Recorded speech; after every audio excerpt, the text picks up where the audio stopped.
할렐루야. 하나님 아버지를 찬양합니다. 복된 주일, 여러분 주님의 평안이 여러분과 여러분을 섬기는 교회와 가정에 함께하게 되기를 예수님 여러분 함께 축원을 드립니다. 우리 복된 교회 복음 선교 교회도 오전 11시 예배를 드리고 다시 선교 영상 화면으로 여러분과 대면하고 있네요. 제가 봉독해 올리겠습니다. 이사야서 32장 17절에 있는 말씀입니다. 하나님 말씀 제가 봉독하겠습니다. 받들어 읽는다는 뜻입니다. 봉독은 의의 공효는 화평이요 의의 결과는 영원한 평안과 안전이라. 공효라고 나왔는데 공효는요 공공자 본받을 효자예요. 그러니까 공력할 때 힘들어서 공력을 쌓는다 그럴 때요 공자예요. 공자 본받을 효자인데 영어로는 fruit 열매 소산 이런 뜻을 나타내니까 여기서 이제 다시 보면은요 의의 공효는 화평이요 그랬으니까 이사야서 32장 17절을 한번 펴보세요. 화평이요 그랬는데 자 공효 열매 이렇게 거기다 붙입시다. 한문을 빼고요 의의 열매는 화평이다. 자 우리 기독교인들은요 하나님 아버지께서 산상보훈에 마태복음 5장에 보면은 우리 하나님께서 분명하게 예수 그리스도 하나님의 아들로 이 땅에 사실 때에 산상보훈이라고 산상보훈도 있지만은 또 해상도 있어요. 해상 또 지평 그래서 지평설교 해상설교 산상설교 산상보훈 이렇게 산상수훈 이렇게 나오는데요. 산상설교라고 일단 합시다. 마태복음 5장은요 심령이 가난한 자는 복이 있나니 천국이 저희 것이며 이렇게 했는데 예수께서 무대를 보시고 산에 올라가 앉으시니 제자들이 나온지라. 산에 올라가 그 산상보훈이 여기서 나온 거예요. 산상설교가 여기 보면은 화평케 하는 자는 복이 있나니 마태복음 5장 9절에 보면은 화평케 하는 자는 복이 있나니 저희가 하나님의 아들이라 일컬음을 받을 것이며 아주 명예로운 칭호입니다. 하나님의 아들 우리 주 예수 그리스도의 격입니다. 하나님의 아들은 어떤가? 저는 오늘 본문 말씀을 묵상하다가 화평이란 말을 쉽게 쓸 수 있는 단어일까 생각을 해봤어요. 그런데요 하나님의 아들이라는 이 말씀을 오늘 본문 말씀에 읽어드렸잖아요. 제가 마태복음 5장에 있는 말씀 가지고 산상보훈에 있는 말씀 가지고 제가 읽어드렸죠. 그 말씀을 보니까 하나님의 아들이라 일컬음을 받는다 했는데 그 하나님의 아들이라는 것이 보통의 길입니까? 예수님의 길이 보통의 길이에요? 30년 동안 가정에서 3년 동안 공생에 또 험난한 그러한 그 고난의 길, 즉 구원을 이루는 죄가 없으신 분이 십자가에 못 박혀 돌아가시기까지 그 길이 쉬운 길인가요? 화평이 그렇게 쉬운가요? 아니라는 것을 알 때 제가 감사했어요. 자 보세요. 화평케 하는 자는 복이 있나니 저희가 하나님의 아들의 일컬음을 받을 것이며 했잖아요. 자 그런데 마태복음 5장 9절에는 그렇게 나와 있어요. 여기서 그러는데 우리가 화평을 하려면 어떻게 해야 되느냐? 의의 열매라겠어요. 의의 열매가 화평이라겠는데 자 우리가 의를 얻으려면 어떻게 나가야 됩니까? 믿어야 되죠. 의인은 믿음으로 살리라. 하박국에서 나오는 말을 또한 쓰는 분이 계셨죠. 우리가 잘 아는 로마서에도 봅시다. 로마서에 우리가 잘 아는 사도 바울의 고백이 나옵니다. 1장에 내가 찾아보겠어요. 사도행전 로마서 그러잖아요. 1장에 보면 17절에 복음에는 하나님의 의가 나타나서 믿음으로 믿음에 이르게 하나니 기록된 바 오직 의인은 믿음으로 말미암아 살리라 이 말을 하박국서 2장 4절에도 동일하게 그 말씀을 한 부분이 있죠. 의인은 믿음으로 산다. 자, 그러면 이제 답이 나왔어요. 믿음의 열매는, 의가 믿음이니까 믿음의 열매는 화평이다. 그러면 우리는 누구를 믿어야 되죠? 예수 그리스도를 믿어야 되죠. 하나님의 말씀이 육신이 된 것을 인카네이션이라고 해요. 말씀이 육신이 되어 우리 가운데 가심에 우리가 그 영광, 하나님의 독생자 영광, 그게 바로 예수님이죠. 하나님 아버지 말씀을 따라가는 자를 크리스천이라고 합니다. 자, 의의 열매는 화평이라고 했어요. 화평의 열매를 많이 열리려면요, 예수님을 생각할 때 각각의 이제 우리가 화평이라고 했으니까 상대성이 있어. 상대성. 나와 너. 또 직장에 가면은 직장에 있는 나와 상대방의 직장 구성원들. 가정이면 가정. 또 자녀이면은 또 자녀의 관계. 부모와 자녀의 관계. 이렇게 관계성 속에 상대성이 있잖아요. 나와 상대방이 있으니까 절대는 하나라고 볼 수도 있겠지만은 상대성이니까 그걸 이루기 위해서는 예수님을 생각하지 않을 수가 없다는 거예요. 그분의 희생과 사랑, 긍휼, 그분의 포용력, 이런 넓은 아량, 그것을 은혜를 생각하지 않을 수가 없어요, 우리가. 근데 우리가 행위로 어떻게 생각으로 간섭적으로 경험적으로 의를 이루려고 하는데 그거는 안 되는 거예요. 우선은 믿음이 중요합니다. 믿음. 오직 믿음으로 의인은 살리라 했잖아요. 믿음으로 사는 거예요. 화평을 이루는 자는 하나님의 아들이라고 했으니까 거기에 초점을 우리가 맞추고 사시자 그 말입니다. 우리는 하나님의 아들처럼 예수님처럼 like Jesus 예수님처럼 작은 예수들이 돼가지고 우리 하나님 아버지 영광을 드리는 거죠. 우리 예수님이 하시는 일이 뭐냐면은 이 땅에서 하나님 아버지께 무조건 아버지의 뜻을 받들어 영광을 돌리는 것이었어요.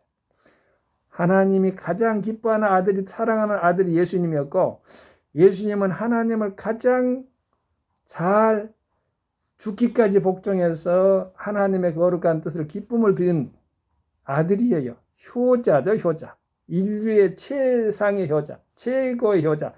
바로 예수 그리스도죠. 주 예수 그리스도. 그분을 우리는 믿습니다. 의의 결과는 여기 나온 의의 아까는 의의 열매라고 했는데 결과나 열매나 같은 말이에요, 사실.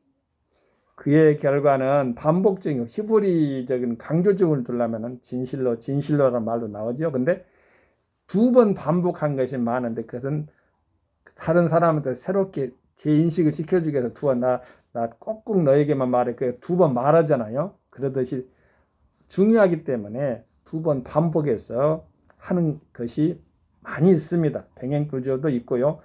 부분 보면은 두 번 반복한 것이 있는데 그때는 강조하기 위해서 그런다. 중요한 점이 있기 때문에 그런다. 이렇게 생각하시면 되겠어요. 여기도 그렇습니다. 의의 결과는 해놓고는 더 확장됐어요. 이제는 보세요. 영원한 평안과 안전이라. 영원한 평안. 그냥 forever요, forever. 영원하다 이 말이요. 이 세상의 것은 불안전해요. 평안이 있다 해도 순식간이에요. 이루어를 준다 해도 순식간이에요. 그러나 하나님의 평안, 하나님의 평강은 영원한 거예요. 근데 고요한 침묵에 대한 이야기가 여기에 맞다고 봅니다. 이 평안은요. 우리가 평안을 하려면 누구를 찾아야 되나요? 풍랑이 일 때 예수님의 제자들이요. 바다 이끌을 보고는 바다 파도 물결이 이렇게 출렁거리는 거 보고는 그래도 찾았던 것이 예수님이니까 다행이라 그 말이죠. 그런데 두려워했어요. 두려워한 것 자체가 바로 잘못된 거죠. 근데 예수님 어디에 있었어요? 그 바다 밑에 뿌리가 있는 곳에 가는 밑에, 즉 말해서 배 밑창에 있었어요. 배 밑에. 그 말은 현실과 함께 바다를 갖다가 위로부터 움직이는 것들을 잠잠케 할 수 있는 그 분이 바로 근저에 있다는 거예요. 근저에. 그 말에서 밑바닥에 있다 있는 거예요. 그 말은 안전하게 지지하고 보호해주고 그리고 그것을 무너뜨리고 세울 수 있는 분도 예수님임을 그 바다 밑으로 이렇게 배 밑으로 이렇게 생각해 보면 우리에게는 큰 은혜지요. 예수님이 그런 분이 바로 우리 하나님이라는 거. 풍랑이 일어도 잠잠케 하실 분이 우리 하나님이라는 것 얼마나 감사합니까? 평안, 고요한 마음의 상태가 이루어지기를 예수를 축원하는데 의의 결과라겠어요. 그 믿음이 있는 그 의의 결과가 그렇다는 거예요. 안전이라 내가 안전을 이렇게 영어로 찾아보니까 여기서 보면 컨피던스라는 말이 떠오르더라고요. 떠올랐어요. 영어에 그렇게 나와 있어요. 성경 영어에. 그런데 이 컨피던스라는 그 말은 신뢰라는 말이에요. 신뢰. 여러분 안전하려면 신뢰해야 되죠. 어린애가 바로 안전을 하면 신뢰하지 않으면 안 돼요. 어제 제가 우리 두 아들과 함께 오이들을 갔어요. 오이들을 갔는데 안개가 가득 찼는데 1m가 안 보여요. 앞이 바다가 안 보여요. 바다를 보러 갔는데 바다가 안 보여요. 안개가 다 덮여가지고. 그래서 제가 오면서 그랬어요. 못 보는 것이 아니다. 나는 봤다. 그랬어요. 왜냐하면 바다 물결을 보잖아요. 근데 바다물 상상인데 이미도 그 이전에 바다 물결이 있었잖아요. 홍해수가 그랬다는 거예요. 우리가 믿음에 있어서도 언어적으로 잘 중요한데요. 언어 잘 사용해야 돼요. 가급적이면 부적적인 말 안 쓰는 게 좋아요. 안 쓰는 게 나아요. 하나님의 자녀들은 어찌됐든 되겠지. 하나님 은혜 가운데 언젠가 되겠지. 확실하게 주님의 은혜 가운데서 믿음을 가진 사람들은 그 길을 홍해수가 있는 것처럼 바라보는 그 모세의 믿음으로 말미암아 그 모세는 홍해수를 봤어요. 그러니까 그 길을 걸어간 거예요. 우리도 그러한 믿음을 가지되 신뢰하는 믿음을 가져야 돼. 신뢰를 누가 주나요? 성령 하나님이 주시는데 우리는 신뢰를 가질 때 하나님의 말씀으로 들어가서 찾아야 됩니다. 다윗은요. 상당히 다윗은 굴곡진 삶을 살았어요. 소년 다윗이 목동했으면 차라리 편했을 수도 있어요. 농촌에서요. 그런데 불러와가지고 사무엘 선지자에 의해서 이미도 하나님 은혜 가운데서 기름을 부었잖아요. 그 이후에 이전에도 물론 그런 가정에서 막둥이니까 어떻게 살았는지는 알 수 없어요. 그런데 그 성경상에 보면은 사울왕한테 얼마나 사울왕한테 잘못한 것이 없어요. 다윗은 오히려 상을 줘도 아무튼 국가에 있어서 공훈상을 주고 북한에서는 공훈상이라고 한다는데 우리나라는 뭐예요? 아니냐면 독립을 일으킨 우리나라 표현으로 남한의 표현으로 하면은 독립을 일으킨 국가 유공자 아주 그냥 최상의 상을 줘도 부족한데 사울이 그걸 모르고 어린 다윗을 그냥 소년이 다윗을 그냥 뭘 하면은 자기가 나갔을 때는 기분이 좋았던가 봐요. 수금을 타가지고 말이죠. 우울증이라고 하는데 그 우울증을 물리쳐주면 그 귀신병입니다. 물리쳐주면은 좋았겠지요. 그런데 조금 지나면은 또 우울증 일어나면 또 단창을 들고 그냥 다윗이 있는데 죽이려고. 그러니까 그러니까 친구를 잘 둬야 돼요. 그것도 그러지만 하나님이 요나단을 세워준 거예요. 다윗을 이렇게 세우려고. 하나님이 준비한 거. 여호와 일에 하나님을 만나게 되잖아요. 다윗이 지은 시 가운데 이런 부분이 있어요. 우리가 신방 때마다 자주 사용하는 그 시편이 있죠. 27편에 있어요. 제가 찾아서 읽어드리게요. 시편 27편에 보면은 주로 이 시편 27편에 있는 그 부분을 보면은 제가 한번 읽어드릴게요. 다윗이 어떤 고백을 했느냐. 다윗의 시라고 나와요. 내가 여호와께 청하였던 한 가지 일 곧 그것을 구하리니. 다윗이 구하는 것 보세요. 얼마나 아름다운지. 곧 나로 내 생전에 여호와의 집에 거하여 여호와의 아름다움을 앙망하며 그 전에서 사모하게 하실 것이라. 성전에서 사모하게 하시는 것이 바로 꿈이라는 거야. 하나님 아버지를 아름다움을 앙망하는가. 하나님을 경외하는 것이 지혜와 지식의 근본이에요. 그 하나님 아는 것이 또 명철이고, 그렇기 때문에 다윗이 성군이라는 말을 듣는 거예요. 여호와께서 환난 날에 나를 그 초막 속에 비밀히 지키시고 그 장막 은밀한 곳에 나를 숨기시며, 자, 첫 번째, 환난 날에 나를 그 초막 속에 비밀히 지키시고, 두 번째, 그 장막 은밀한 곳에 나를 숨기시며, 세 번째, 바위 위에 높이 두시리로다. 이 바위 위는요, 딱딱한 지역이죠. 드러난 지역이죠. 보세요. 높이 두셨잖아요. 골리앗의 머리를 쳐가지고 블레셋 장수예요. 사람의 2배 반, 소년으로 보면 3배는 되겠죠. 그렇게 컸다고 그래요. 다윗 골리앗이. 바위에 높이 두시리로다. 이제 내 머리가 나를 두른 내 온수에 들리리니, 그 사방에 우겨 싸움을 당해도 해를 받지 않는 것이 하나님의 자녀들인데, 자, 블레셋 수많은 사람이 1대1로 블레셋 장군 골리앗과 함께 혼자 섰다 하면 자기를 두른 거나 같잖아요. 그렇지 않으면 자기가 죽기 때문에. 내 온수에 들리리니, 그 말은 뭐냐면 온수를 쳐서 무찔러 버린다는 거예요. 그래서 다윗의 시를 보면 승리의 시가 많아요. 시편 23편에도 그 말이 나와요.